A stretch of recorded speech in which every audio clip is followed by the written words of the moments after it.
इंद सद्वंदियाणम तिहुमण हित मधुर विशद मक्काणम अंतातीत गुणाणम नमो जिणाणम जित भवाणम। हम सभी पंचअस्तिकाय ग्रंथ का स्वाध्याय कर रहे हैं और इसमें हम धर्म अस्तिकाय और अधर्म अस्तिकाय का स्वाध्याय कर रहे थे। वह स्वाध्याय करते हुए हम गाथा 88 में आ गए हैं। गाथा 88 में कुंद कुंद स्वामी क्या बताते हैं, इसके लिए हम गाथा पाठ करते हैं। ण य गच्छति धम्मत्तो गमनम न करेदि अण द वियस्सा हवति गदिस्सा य पसरो जीवाणाम पुगलाणम च धम्मत्थो धर्म अस्तिकाये। न गमनम गमन नहीं करता, या और अण दव्य अन्य द्रव्य को न गच्छति गमन नहीं कराता, या वह जीवाणाम पुगलाणम च जीव तथा पुद्गलों को गति परिणाम में आश्रय मात्र रूप होने से गदिस्य पसरो गति का उदासीन प्रसारक अर्थात गति प्रसार में उदासीन निमित्त भूत है। भवती यानी प्राकृत भाषा में है हवदी है।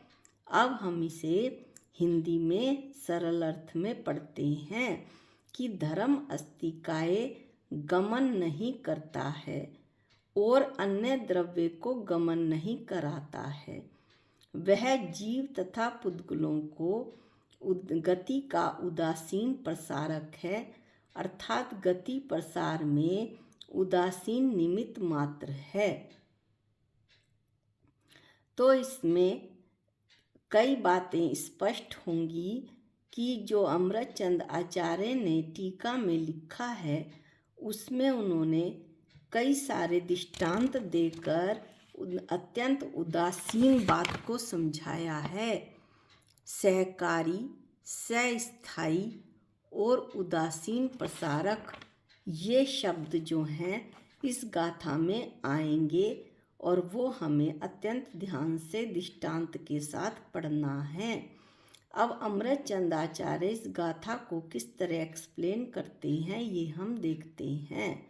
धर्म और अधर्म गति, और यहाँ पर आचार्य ने अधर्म अस्तिकाय को भी ले लिया है कि धर्म और अधर्म गति और स्थिति के हेतु होने पर भी यद्यपि गति और स्थिति में निमित्त हैं, गति और स्थिति के कारण है किसके, जीव और पुद्गल के, परंतु वे अत्यंत उदासीन हैं, ऐसा यहाँ कथन है। आगे देखते हैं कि अब दृष्टांत देकर बता रहे हैं आचार्य कि जिस प्रकार गति परिणत पवन ध्वजाओं के गति परिणाम का हेतुकर्ता दिखाई देता है, यानी कि ध्वजा के हिलने का कर्ता पवन है। गति परिणत पवन यानी कि जो हवा है वो भी पवन भी चल रही है और चलते चलते ध्वजाओं को भी वो गति रूप परिणमन करा रही है, यानी ध्वजाएं भी पवन के साथ हिल रही हैं। ये बात बताई गई है इसमें। ऐसा हेतुकर्ता दिखाया गया है पवन को, साथ साथ जो कार्य करे। लेकिन आचार्य कहते हैं कि उसी प्रकार धर्म जीव पद्गलों के गति परिणाम का हेतुकर्ता नहीं है। जिस प्रकार पवन ध्वजा के लिए हेतुकर्ता है, वैसे धर्म जीव पुद्गलों के गति रूप परिणमित होने का कर्ता नहीं है। वह धर्म वास्तव में निष्क्रिय होने से कभी गति परिणाम को प्राप्त होता ही नहीं है। जैसे पवन गति रूप परिणमित होती है हवा, वैसे धर्म चूंकि निष्क्रिय, उसमें क्रियावती शक्ति नहीं है। क्रियावती शक्ति सिर्फ जीव और पुद्गल में ही है, इसलिए धर्म कभी गति रूप परिणमित हो ही नहीं सकता है। जब वो गति रूप परिणमित हो ही नहीं सकता कौन धर्म द्रव्य, तो उसे पर के सहकारी की भांति पर के गति परिणाम का हेतु कर्तृत्व कहाँ से होगा। कहते हैं कि पर के यानी जीव पुद्गल के सहकारी की भांति पर के यानी जीव पुद्गल के गति परिणाम का हेतु कर्तृत्व कहाँ से होगा। अब सहकारी की भांति इस बात का क्या अर्थ है ये हम देखते हैं। सहकारी यानी साथ में कार्य करने वाला, अर्थात साथ में गति करने वाला। जो साथ साथ गति करे, साथ साथ कार्य करे, वो सहकारी। ध्वजा के साथ पवन भी गति करता है, इसलिए यहाँ पवन को ध्वजा के सहकारी की भांति हेतुकर्ता यानी कि निमित्तकर्ता कहा है। ध्वजा के साथ पवन भी गमन कर रहा है, चल रहा है। पवन चलता है तो ध्वजा हिलती है, इसलिए उसे सहकारी निमित्तकर्ता बताया है। और जीव पुद्गलों के साथ धर्म अस्तिकाय गमन नहीं करता है, तो वो सहकारी कैसे बनेगा, वो तो निष्क्रिय है। इसलिए वह मात्र उन्हें किसे जीव पुद्गलों को गति में आश्रय रूप कारण बनता है, केवल सहारा देता है। इसलिए धर्म अस्तिकाय को उदासीन निमित्त कहा। उदासीन निमित्त पहले भी चर्चा आ चुकी कि जीव पुद्गल को जो है वो धर्म अस्तिकाय जबरदस्ती गमन नहीं कराता है, बल्कि जब वो गमन करते हैं तो उसमें वो निमित्त कारण बनता है, उनका आश्रयदाता बनता है गति करने में। आगे आचार्य बता रहे हैं, यह तो सहकारी की बात बताई, वो सहकारी का दृष्टांत दिया कि किस तरह सहकारी जो पवन जो है वो ध्वजा के हिलने में सहकारी बनता है और धर्म द्रव्य नहीं बन सकता। अब आगे उदासीन कारण की बात बताते हैं, वो दृष्टांत के साथ कैसे। किंतु जिस प्रकार पानी मछलियों को गति परिणाम में मात्र आश्रय रूप कारण की भांति गति का उदासीन ही प्रसारक है, उसी प्रकार धर्म जीव पुद्गलों को गति परिणाम में मात्र आश्रय रूप कारण की भांति गति का उदासीन ही प्रसारक है, अर्थात गति प्रसार का उदासीन ही निमित्त है। क्या कहते हैं आचार्य कि पानी के आश्रय से मछली चलती है। स्वयं चलती हुई मछली की गति में पानी केवल सहारा देता है। यदि मछली चल ना रही हो तो पानी उसे चलाता नहीं है जबरदस्ती। मेज और पलंग के आश्रय से बच्चा स्वयं चलता है। यदि बच्चा चल ना रहा हो तो मेज और पलंग उसे चलाएगा नहीं, क्योंकि वो तो गति नहीं कर रहा है। रुकी हुई मछली को पानी नहीं चलाता, रुके हुए बच्चे को पलंग नहीं चलाता है। इसी तरह से धर्म जीव और पुद्गलों को गति नहीं कराता है। गति करते हुए जीव और पुद्गलों में उदासीन निमित्त है। उदासीन का मतलब यही हुआ कि जबरदस्ती गति नहीं कराता है। सहकारी कारण नहीं बन सकता है, क्योंकि वो निष्क्रिय है। कौन धर्म द्रव्य, इसलिए वो वहाँ पर उदासीन ही निमित्त बन सकता है गति रूप परिणमित करवाने में। किसको? जीव और पुद्गल को।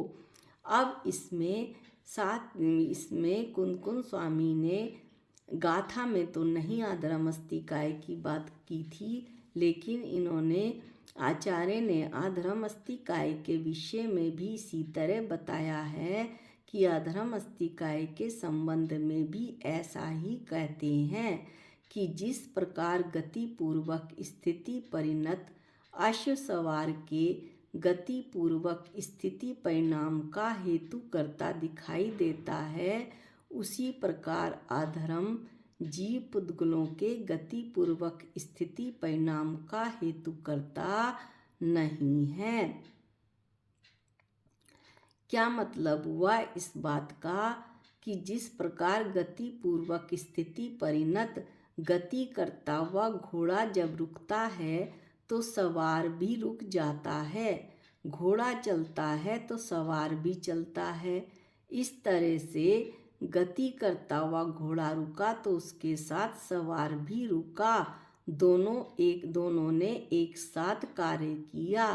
इसलिए यह इसके जो अश्व है, घोड़ा है, वो सवार का स्थिति परिणाम का हेतु करता दिखाई पड़ता है, यानी उसके साथ साथ कार्य करता दिखलाई पड़ता है। लेकिन उसी प्रकार अधर्म द्रव्य जीव पुद्गलों के गतिपूर्वक स्थिति परिणाम का हेतु करता नहीं है, साथ साथ स्थिति नहीं करता है, वो गतिपूर्वक स्थिति नहीं करता है। कौन? अधर्म द्रव्य जीव पुद्गलों के साथ। किस कारण से? इस कारण से कि अधर्म द्रव्य वास्तव में निष्क्रिय है। अभी बताया कि उसमें क्रियावती शक्ति नहीं है, इसलिए वो कभी गति नहीं कर सकता। जब वो गति कर ही नहीं सकता तो गतिपूर्वक स्थिति परिणाम को कैसे प्राप्त होगा? गतिपूर्वक गति करता हुआ ठहरेगा कैसे? तो फिर उसे यानी कि अधर्म द्रव्य को पर के जीव और पुद्गल के सस्थाई की भांति पर के गतिपूर्वक स्थिति परिणाम का हेतु कर्तृत्व कहाँ से होगा, यानी कि सहकारी कर्ता कहाँ से होगा? अब यहाँ पर तीसरा शब्द आया है सहस्थाई। उदासीन आ गया, सहकारी आ गया और सहस्थाई। सहस्थाई का मतलब है साथ में स्थिरता करने वाला। जैसे सहकारी का मतलब था साथ में गति करने वाला, ऐसे ही सहस्थाई का मतलब है साथ में स्थिति करने वाला। अश्व सवार के साथ स्थिति करता है, यानी गति करता हुआ रुक जाता है। इसलिए यहाँ अश्व को सवार के सस्थाई की भांति सवार के स्थिति परिणाम का हेतु करता कहा गया है। दोनों गति पूर्वक गति करते हुए साथ साथ ठहरते हैं। कौन? अश्व और सवार दोनों ही। तो यहाँ पर अश्व को सवार के सस्थाई की भांति स्थिति परिणाम का हेतु करता बताया गया है, उसके ठहरने में निमित्त करता बताया गया है कि वो साथ साथ ठहरता है, घोड़ा भी सवार के साथ। लेकिन अधर्म अस्तिकाय तो गतिपूर्वक स्थिति को प्राप्त होने वाले जीव पुद्गलों के साथ स्थिति नहीं करता। क्यों? क्योंकि वो पहले से ही स्थित है। क्या कहते हैं आचार्य कि अधर्म अस्तिकाय तो गति कर नहीं सकता है, क्रियावती शक्ति नहीं है। जब गति नहीं कर सकता है तो गति पूर्वक स्थिति को कैसे प्राप्त होगा? इसलिए वह जीव पुद्गलों के साथ ठहरता नहीं है, क्योंकि वो तो पहले से ही ठहरा हुआ है।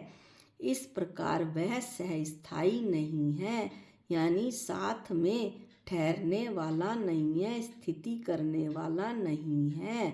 तो साथ में स्थिति करने वाला ना होने से जीव पुद्गलों के गतिपूर्वक स्थिति परिणाम का हेतु करता नहीं है, यानी गतिपूर्वक जो स्थिति परिणाम करते हैं, जीव और पुद्गल गति पूर्वक स्थिति को प्राप्त होते हैं, गति करते हुए ठहरते हैं, उसका वो कारण कर्ता नहीं बनता है, निमित्त कर्ता नहीं बनता है, सह कर्ता नहीं बनता है, साथ साथ नहीं ठहरता है। यह बात यहाँ पर आचार्य ने बताई है। अब सस्थाई की भांति जिस प्रकार धर्म द्रव्य में उदासीन निमित्त बताया था, उसी प्रकार अधर्म द्रव्य को उदासीन निमित्त बताते हैं। यद्यपि हमने यह दृष्टांत पहले पढ़ लिया है, किंतु एक बार आचार्य ने इसे पुनः बताया है। पढ़ते हैं गाथा। किंतु जिस प्रकार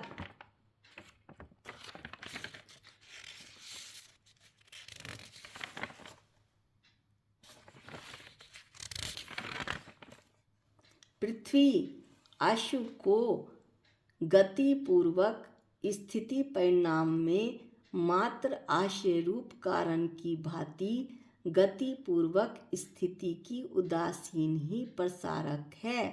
दृष्टांत देते हैं उदासीन का, उदासीन कारण का, उदासीन निमित्त का, और फिर दृष्टांत देंगे अधर्म का, कि जिस प्रकार पृथ्वी यानी सड़क अश्व को, घोड़े को गति पूर्वक स्थिति गति करते हुए घोड़े को ठहराने में मात्र आश्रय कारण आसरा बनती है, आश्रय रूप का कारण बनती है, और गति पूर्वक घोड़े को ठहराने में केवल उदासीन ही कारण है। जबरदस्ती घोड़े को ठहराती नहीं है, ना ही गति करते हुए घोड़े को ठहराती नहीं है, ना ही पृथ्वी घोड़े के साथ साथ ठहरती है, क्योंकि वो तो पहले से ही ठहरी हुई है, पहले से ही स्थिर है। उसी प्रकार अधर्म द्रव्य का दृष्टांत देकर आचार्य कहते हैं कि जीव पुद्गलों को अधर्म द्रव्य जीव पुद्गलों को गति पूर्वक स्थिति परिणाम में मात्र आश्रय रूप कारण की भांति गति पूर्वक स्थिति का उदासीन ही प्रसारक है, अर्थात गति पूर्वक स्थिति प्रसार का उदासीन ही निमित्त है।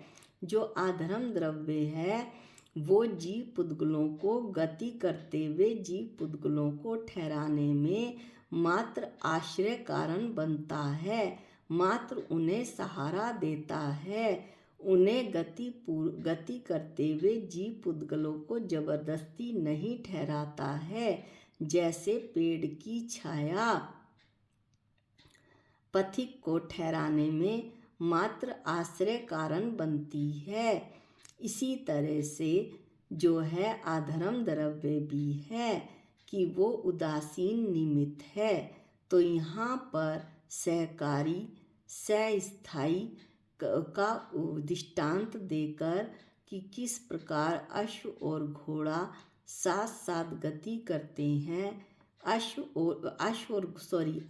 और उसके ऊपर बैठा सवार साथ साथ स्थिति करते हैं, साथ साथ गति करते हैं, और लेकिन धर्म और अधर्म द्रव्य इस प्रकार साथ साथ नहीं करते हैं, वो तो उदासीन कारण है।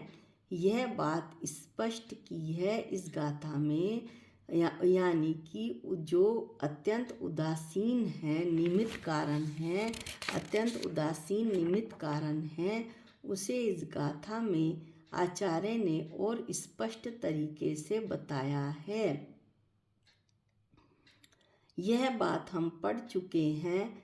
जितना सुंदर वर्णन इन द्रव्यों का खोलकर बहुत अच्छे से एक्सप्लेन करके बतलाया है अमृतचंद आचार्य ने और कुनकुन स्वामी ने गाथा दी है, वो किसी अन्य द्रव्य में नहीं, किसी अन्य ग्रंथ में नहीं मिलती हैं।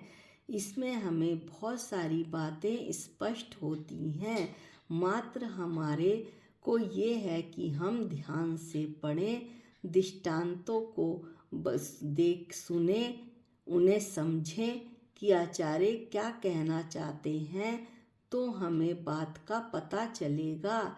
एक बार सुनने से, पढ़ने से, समझने से बात पूरी तरह समझ में नहीं आती है। बार बार पढ़ने से बात बहुत अच्छी तरह से, कोई भी जो शास्त्र में लिखा गया है बहुत अच्छे से समझ में आता है। तब हमें पता चलता है कि इतने साल पहले आचार्य ने क्या लिख दिया, क्या बता दिया, कैसे हमारी आत्मा में आनंद आया इस बात को पढ़कर, इस बात को समझकर। तो आज हम गाथा 88 यहीं तक पढ़ेंगे और गाथा 88 यहाँ समाप्त होती है। अगली गाथा 89 हम अगले वीडियो में पढ़ेंगे। आज के लिए इतना ही। निज निधि निज में बताई, ये अनंत उपकार है। इसके लिए जिन वाणी माँ को वंदनानंत बार है, वंदनानंत बार है। सबको जय जिनेंद्र।